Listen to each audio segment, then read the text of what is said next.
Les suplico que mantengan su Biblia abierta en el pasaje que leímos el día de hoy, que es Colosenses 1, del 9 al 23.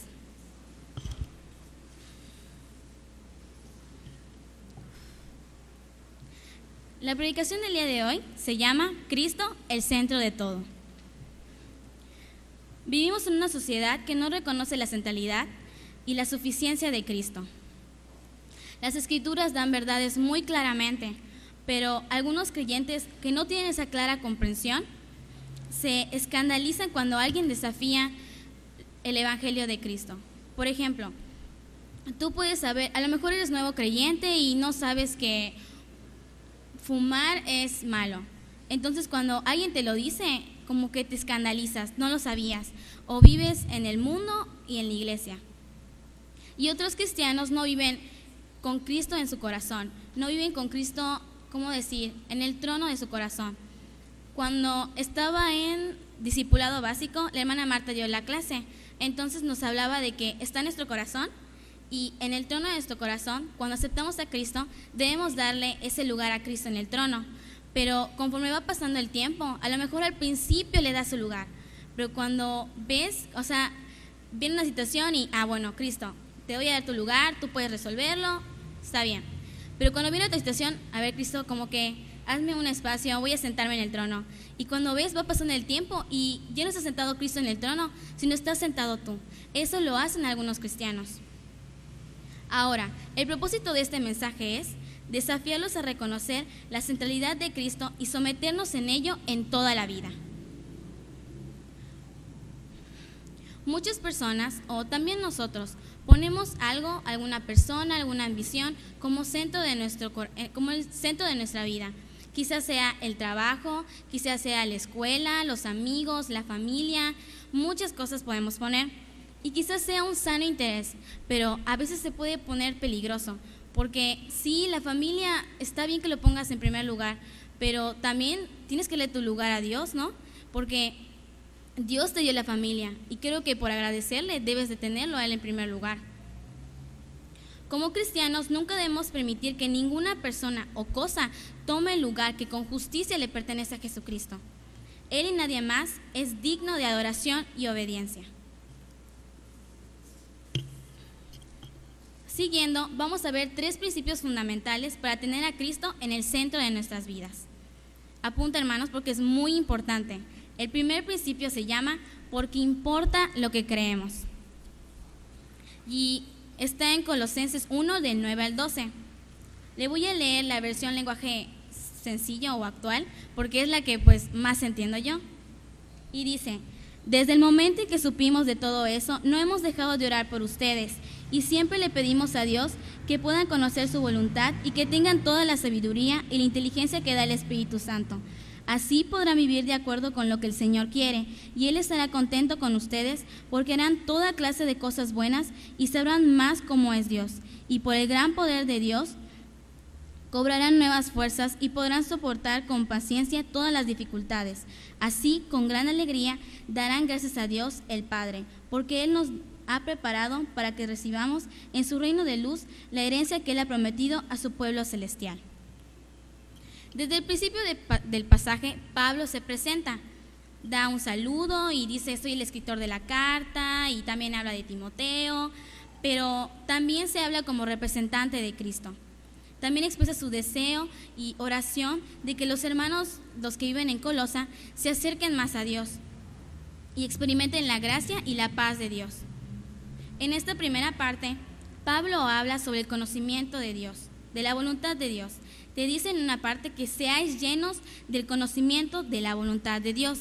La palabra seáis llenos significa que se mantengan en control de. Y como dice Pablo, seáis llenos del conocimiento de la voluntad de Dios. Dejemos que la voluntad de Dios y su palabra nos controle. El conocimiento divino es revelado, no lo da la razón humana, repito, lo da Dios.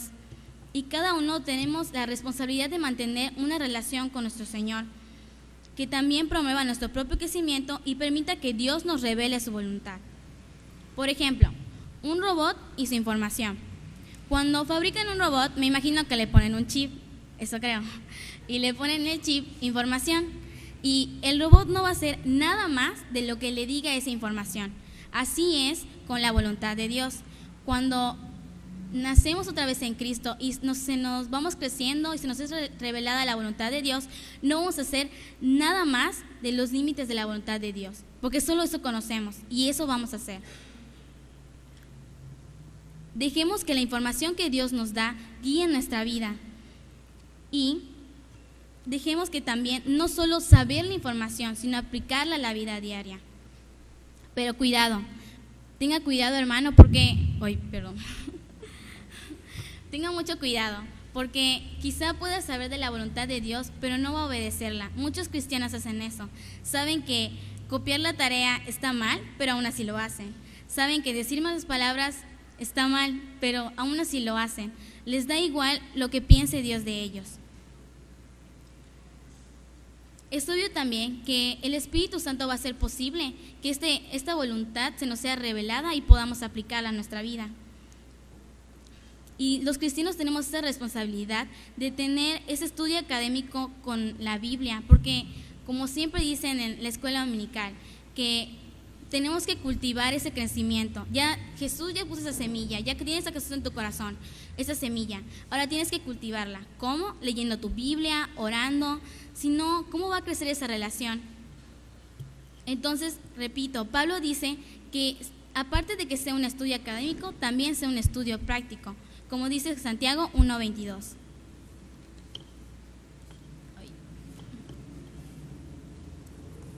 Ahora pregúntese, ¿de qué manera una relación con alguien que imparte ese conocimiento influye en la actitud hacia lo que aprendemos? Bueno, quizá no me hayan entendido, pero lo voy a explicar con un ejemplo. ¿De qué manera una relación con alguien, un maestro, cuando viene el primer día de clases y vas conociendo a tus maestros en la prepa, por ejemplo, tú dices, bueno, no los conoces, no saben cómo te califican la tarea, no sabes, pues más, no los conoces en sí. Entonces, cuando van pasando las clases, ese maestro, vas dándote cuenta, bueno, ese maestro es barquito, ese maestro nunca llega a clase, llega tarde, o ese maestro es muy estricto, a ese sí voy a prestar atención. ¿De qué manera una relación con alguien que imparte ese conocimiento, la materia que te da ese maestro, influye en la actitud hacia lo que aprendemos? Bueno, como ese maestro es flojo, o barquito, le puedo decir que se me olvida mi libreta y pues no hago la tarea, le digo que me dé chance. A ese maestro es muy estricto, bueno, en ese sí voy a prestar atención, si no me van a sacar de la clase. Entonces, pregúntese otra vez, ¿de qué manera una relación con alguien, con Dios, que imparte ese conocimiento, influye en la actitud hacia lo que aprendemos? La segunda petición de Pablo hacia los colosenses era que Dios les diera ese poder para vivir de manera digna y productiva. Ese poder nos lo da Dios, la fortaleza para vivir día a día como cristianos. Dios pone al alcance de los creyentes ese poder. De hecho, no es posible vivir de otra manera la vida cristiana, si no nos sentiríamos frustrados y derrotados. Entonces, eso lo dice en el versículo 11. Entonces, la provisión continua de esta fortaleza divina produce 3 cualidades necesarias para ser fieles a Cristo. La número 1 es paciencia, que significa permanecer debajo. Es el sentido de soportar una carga, de mantenerte firme, perseverando frente a las dificultades. Cuando oras y le pides a Dios por esa situación en la que vas mal, esperas, eres paciente en la respuesta de Dios. Eso es perseverar y mantenerte fiel y firme en de que Dios te va a responder. Esa es la paciencia. Segundo, la longanimidad. Es soportar a los demás, no permitir que sus actos o palabras hirientes nos produzcan amargura o resentimiento. No se detengan a escuchar las ofensas de los demás. Esa es una de mis reglas cuando a veces me molesto con las personas o algo me hace caer en ira, por así decirlo. Primero, antes que nada, pierde su tiempo. Esa persona seguro ya se olvidó de que le ofendió y usted sigue enojado. Entonces, mejor ahorres el tiempo y piense en otra cosa. Eso es lo que yo hago. Y la tercera cualidad es gozo, que es la seguridad confiada de estar sostenido por la gracia de Dios, pase lo que pase. A través de cada situación que pasamos, aún así vamos a estar gozosos de que Dios está con nosotros. Entonces, hermanos, repasemos. Estas cualidades fluyen de Dios. y mientras estemos en una relación estrecha con Él. Pregúntese, ¿cuál de esas cualidades mencionadas es la que más necesita usted en este momento? Repasemos las cualidades. ¿Cuáles eran? Paciencia, longanimidad y gozo. Entonces pídele a Dios que le ayude a seguir adelante y también se pueda acercar a Él y crezca espiritualmente en paciencia, en longanimidad y en gozo. Entonces, ¿qué estábamos viendo? Los 3 principios fundamentales para tener a Cristo en el centro de nuestras vidas. ¿Cuál es el primero? Porque importa lo que creemos. El segundo principio es porque sabemos quién es Cristo. Por favor, que alguien lea Colosenses 1 del 15 al 20. Por favor. Gracias. Bueno, el mejor antídoto para las falsas enseñanzas en cuanto a cómo llegar a Dios es la verdad acerca de Jesús. Siempre lo que me ayuda para hacer cosas buenas, por así decirlo, en cada situación que tengo es cómo se sentiría Dios cuando hago algo. Quizá tú digas, no sé, siempre me han pasado cosas que pues me han traicionado. He amado a una persona y esa persona al final todo era una mentira y sí me he sentido lastimada, pero a veces me acuerdo que le decía a mi mamá, pero esa persona para mí era muy especial, le dediqué casi mucho tiempo y cómo perdonar a una persona a la que pues he amado, siento que no se lo merece.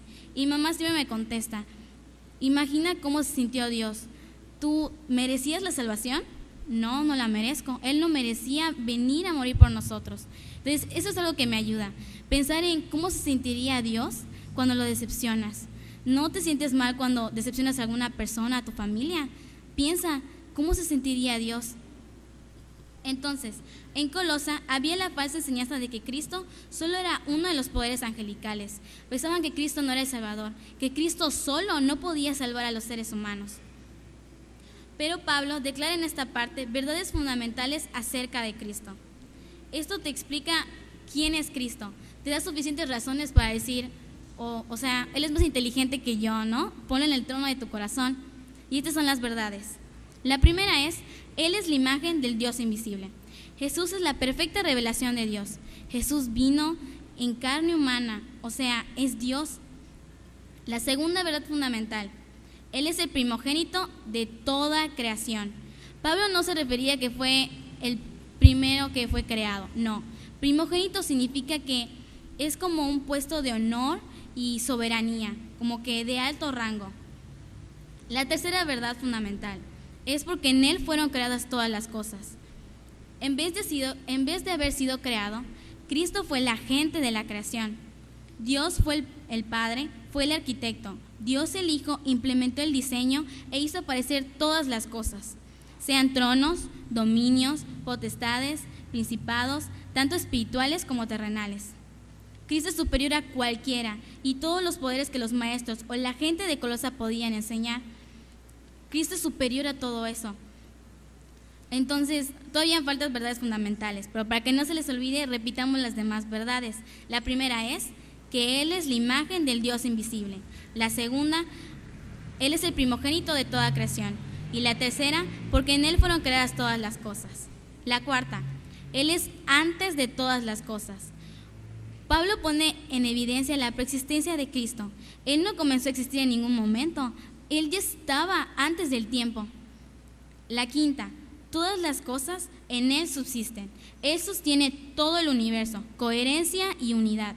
Es decir, le da estabilidad, le da sentido, hace lo mismo en las vidas que confíen en Él. Entonces, hermanos, si a ustedes les va mal en su vida, denle el control a Jesucristo y será más fácil.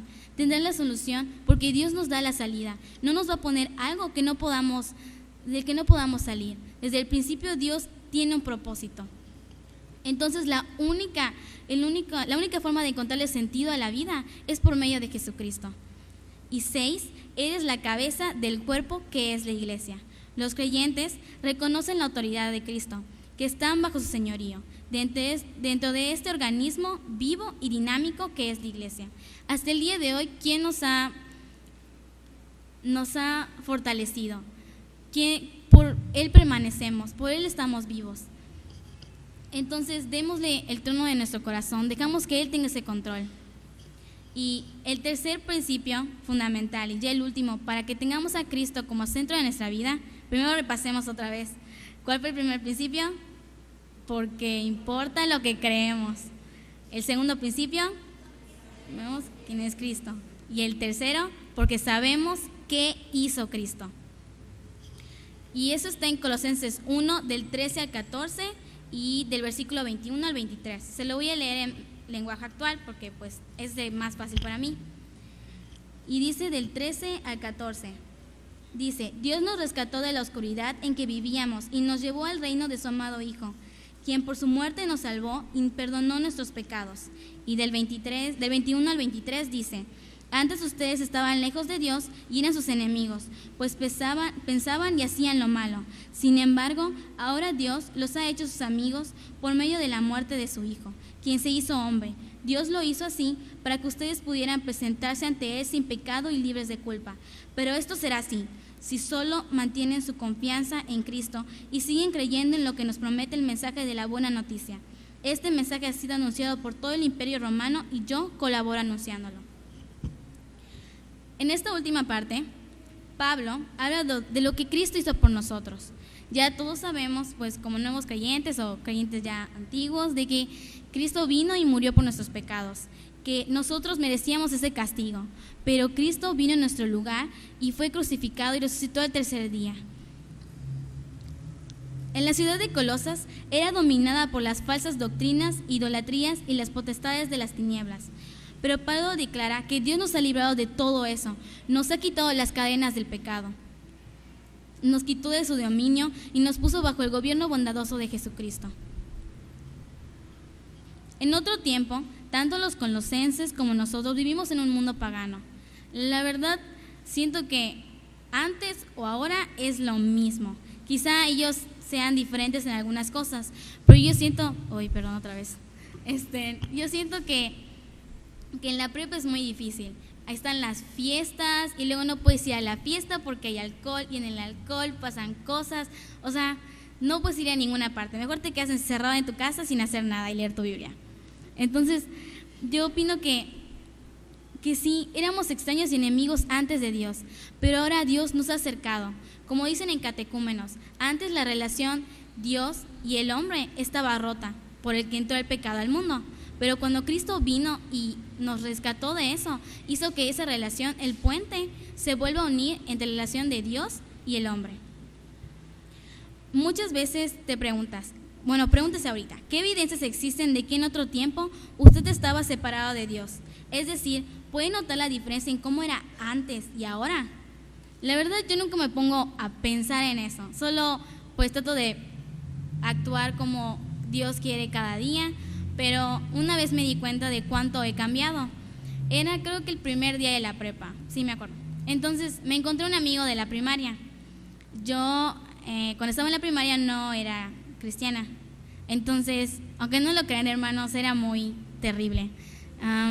Decían malas palabras y me peleaba mucho con las personas. Literalmente los golpeaba. Entonces, no sé, porque mi papá siempre me enseñó de que cuando te hagan algo, devuélveselo, pero el doble. Pero no lo hagan, hermanos, no lo hagan. Entonces, en la primaria,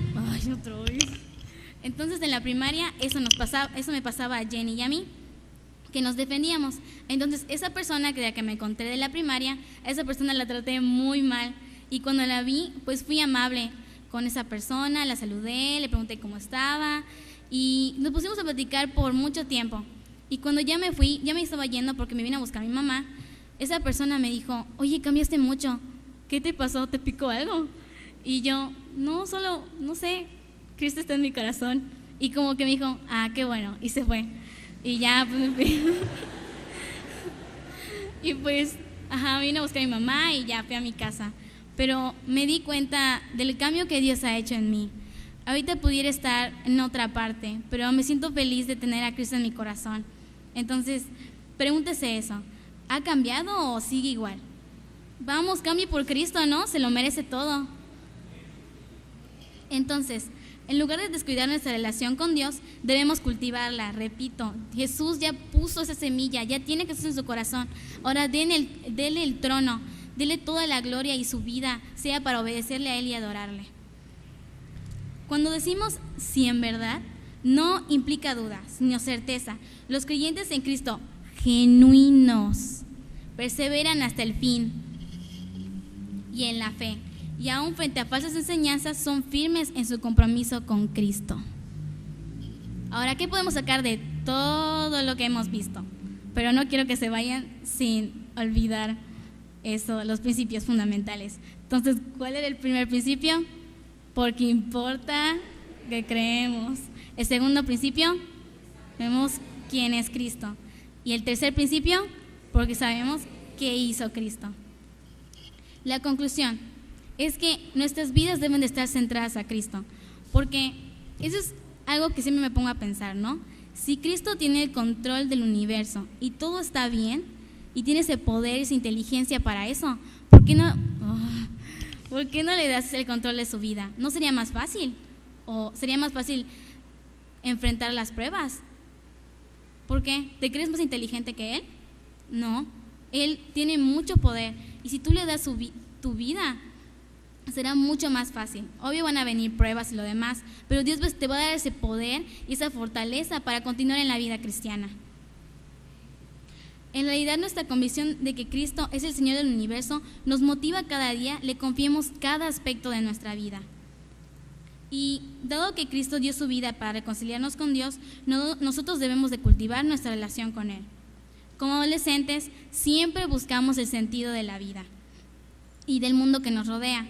Y esto solo se encuentra en reconocer la supremacía de Cristo, de cuán grande es Él, cuán bueno y Es que cada día tenemos lluvia de bendiciones. Quizá tú no te des cuenta y digas, bueno, hoy el Señor me bendijo con los alimentos. ¿Y nada más? No, te bendijo de que puedes respirar, puedes ver, puedes hablar, tienes 2 piernas, un montón de cosas de que tienes que estar agradecido con Dios. Y eso es todo lo que les quería decir, que son suficientes razones, son infinitas, por las que debes de poner a Cristo en tu corazón y en el centro, en el trono. Recuérdenlo, porque importa lo que creemos, porque sabemos quién es Cristo y lo que hizo por nosotros.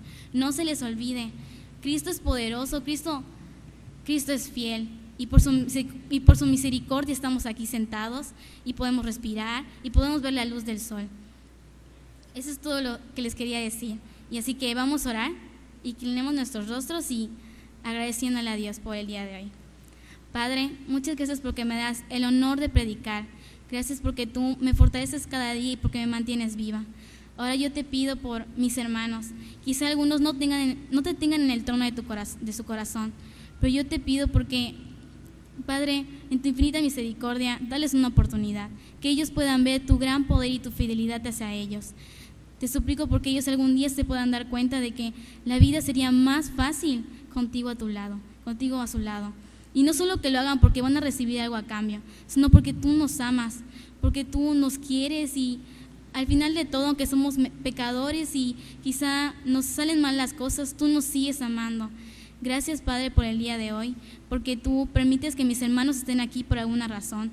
Quizá algunos no pudieron venir, pero te pido porque este mensaje también les llegue. Gracias, Padre, en el nombre de Jesús, amén.